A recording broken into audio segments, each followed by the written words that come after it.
ಪ್ರೀತಿ ಅನ್ನೋದು ಯಾವಾಗಲೂ ಶಾಶ್ವತವಾಗಿರುತ್ತೆ ಅನ್ನೋಂಥ ಒಂದು ಸಂದೇಶಕ್ಕೆ ಹೇಗೆ ಅಂಬರೀಷರ್ನ ನೆನಪಿಸ್ಕೊಳ್ತಾರೆ? ಅವ್ರನ್ನ ಮರೆತರೆ ತಾನೇ ನೆನಪಿಸ್ಕೊಳ್ಳೋಕ್ಕೆ ಪ್ರತಿ ದಿನ ಪ್ರತಿ ಕ್ಷಣ ಅವರು ನಮ್ಮೊಂದಿಗೇನೆ ಇರ್ತಾರೆ. ನಮ್ಮ ನೆನಪುಗಳಲ್ಲಿ, ನಮ್ಮ ಮಾತುಗಳಲ್ಲಿ, ನಮ್ಮ ನಗುವಲ್ಲಿ, ಕಷ್ಟದಲ್ಲಿ ಯಾವಾಗಲೂ ಅವ್ರ ಜೊತೆಲೇ ಇರ್ತಾರೆ ಅನ್ನೋದು ನನ್ನ ಒಂದು ಅತಿ ದೊಡ್ಡ ವಿಶ್ವಾಸ, ನನ್ನ ಧೈರ್ಯ, ನನ್ನ ಶಕ್ತಿ. ಅದು ಅವ್ರ ಸ್ಫೂರ್ತಿಯಿಂದಲೇ ನಾನು ಏನೇ ಮಾಡಿದ್ರು ಈ 7 ವರ್ಷದಲ್ಲಿ ನನ್ನ ಕೈಲಾದಷ್ಟು ನಾನು ಅವ್ರಿಗೆ ಹತ್ತಿರವಾದ ಆ ಕ್ಷೇತ್ರದಲ್ಲಿ ನಾನು ಒಂದಷ್ಟು ಅವ್ರ ಹಾದಿಯಲ್ಲಿ ನಡೆಯುವಂಥ ಒಂದು ಪ್ರಯತ್ನವನ್ನು ನಾನು ಮಾಡಿದ್ದೆ. ಆ ಒಂದು ಕೆಲಸದಿಂದ ಅವರ ಆತ್ಮಕ್ಕೂ ಶಾಂತಿ ಸಿಗುತ್ತೆ ಅನ್ನೋ ಒಂದೇ ಒಂದು ಉದ್ದೇಶ ಆಯಿತು ನನಗೆ.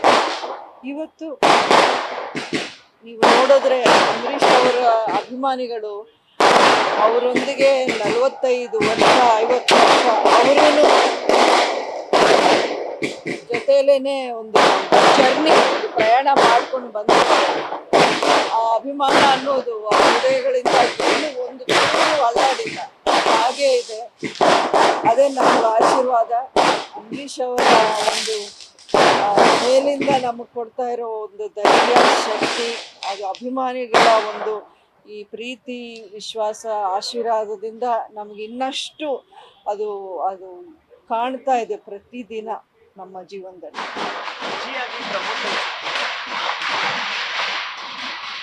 ಅದು ನಮಗೆ ನಿಜ ಹೇಳಬೇಕು ಅಂದರೆ ಒಂದು ರೀತಿ ಅಂಬರೀಷ್ ಅವರೇ ವಾಪಸ್ ನಮಗೆ ಸಿಕ್ತಂಗಾಯಿತು.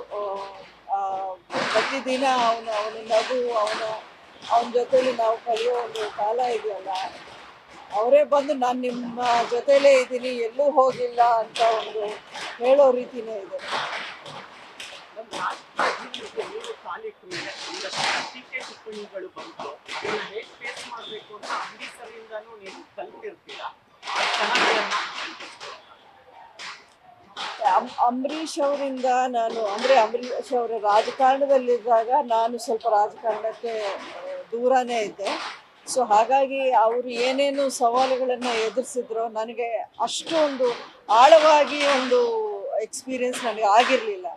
ಆದರೆ ನಾನು ಒಂಟಿ ಹೆಣ್ಣಾಗಿ ನಾನು ನಿಂತ್ಕೊಂಡು ಹೋರಾಟ ಮಾಡಿದಾಗ ಹೆಂಗಸಾಗಿ ಯಾವ ರೀತಿ ಏನೆಲ್ಲ ಫೇಸ್ ಮಾಡಬಾರ್ದೋ ಅದನ್ನೆಲ್ಲ ನಾನು ಫೇಸ್ ಮಾಡಿದ್ದು ನಿಜ. ಆದರೆ ಅದೊಂಥರ ನನಗೆ ಒಂದು ಅದೇನಂತಾರೆ, ಆ ಬೆಂಕಿಯಲ್ಲಿ ನೀವು ಒಂದು ಇದನ್ನು ಮೆಟ್ಟಲಿದ್ದಾಗ ಅದು ಇನ್ನಷ್ಟು ಗಟ್ಟಿ ಆಗುತ್ತಲ್ಲ, ಆ ರೀತಿ ಅದು ನನಗೊಂದು ಅನುಭವ ಆಯಿತು. ಅದರಿಂದ ನನಗೇನು ಈಗ ಬೇಸರ ಏನಿಲ್ಲ. ಯಾಕೆಂದರೆ ರಾಜಕಾರಣ ಅಂದಮೇಲೆ ಇವೆಲ್ಲವನ್ನು ನಾವು ಎದುರಿಸಲೇಬೇಕು ಅನ್ನೋ ಒಂದು ಧೈರ್ಯ ಇಟ್ಕೊಂಡೆ ನಾವು ಆ ಒಂದು ಹೆಜ್ಜೆನ ಹಾಕೋದು. ಸೊ ದೇವರು ನನಗೆ ಎಲ್ಲವನ್ನೂ ಕೊಟ್ಟಿದ್ದಾನೆ. ಅಂಬರೀಷ್ ಅಂತ ಒಬ್ಬರ ನಾನೇನಂದ್ರೆ ಒಂದು ಗ್ರೇಟ್ ಮ್ಯಾನ್, ಅವ್ರ ಜೊತೆಲಿ ನಾನು ಅಷ್ಟು ವರ್ಷಗಳು ನನಗೆ ಅವ್ರ ಸಂಗಾತಿಯಾಗಿ ನನಗಿರೋ ಅಂಥ ಒಂದು ಅವಕಾಶ ನನಗೆ ಕೊಟ್ಟಿದ್ರು. ಕಷ್ಟ ಸುಖ ಅನ್ನೋದು ಜೀವನದಲ್ಲಿ ಇದ್ದೇ ಇದೆ. ಕಷ್ಟನೂ ನೋಡಿದ್ದೀನಿ, ಸುಖನೂ ನೋಡಿದ್ದೀನಿ.